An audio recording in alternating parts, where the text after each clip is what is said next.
Ngayong papasok na naman ng summer, check na marami na sa ating mga kababayan ang nagpaplano ng kanilang bakasyon.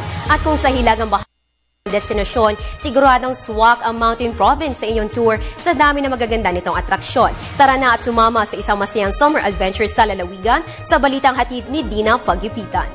Zigzag Road, malamig na simoy ng hangin, mapayapang komunidad, friendly people at katangi-tanging mga tanawing bubusog sa ating mga mata at puso. Gawis ay Mountain Province. Bahagi ito ng Cordillera Region kasama ang Apayao, Abra, Benguet, Ifugao, Kalinga at Baguio.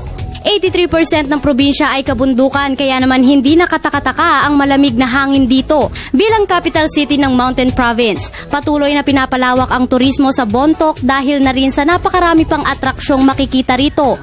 Isa na riyan ang Bontoc Museum. Mayaman ang Mountain Province sa mga nature-based attractions at ito raw ang pinagkaiba ng lugar sa lahat ng tourist destination sa bansa. Isa na riyan ang mga waterfall.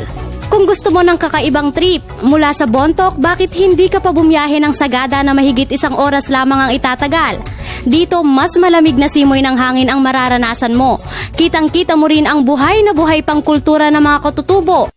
Kasi mismo ang namamahala at nagmamay-ari ng lahat ng establishmento rito. Yan ang strength ng Sagada.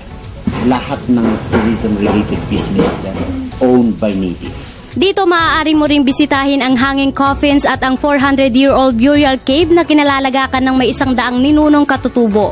Taong 1986 nang may huling ilagak dito. Matatagpuan mo rin dito ang sikat na sumaging cave. Sa 3 oras na adventure, siguradong mapapawaw ka sa dami ng mga paniki. Kakaibang rock formations, waterfalls at swimming pool sa loob nito. Kasabay ng pagpapaunlad ng turismo dito ay ang pagbibigay ng mas maraming trabaho sa mga katutubo. Kaya naman puspusan din ang paghihikayat sa mas marami pang turista.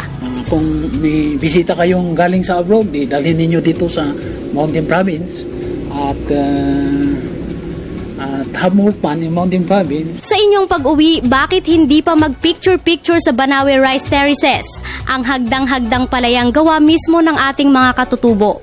Mahaba man ang biyahe, paniguradong sayang di mapapantayan at karanasang hindi mabibili ang iyong maibabaon sa pag-uwi. Sa Telebisyon ng Bayan, ako si Dina Pagibitan.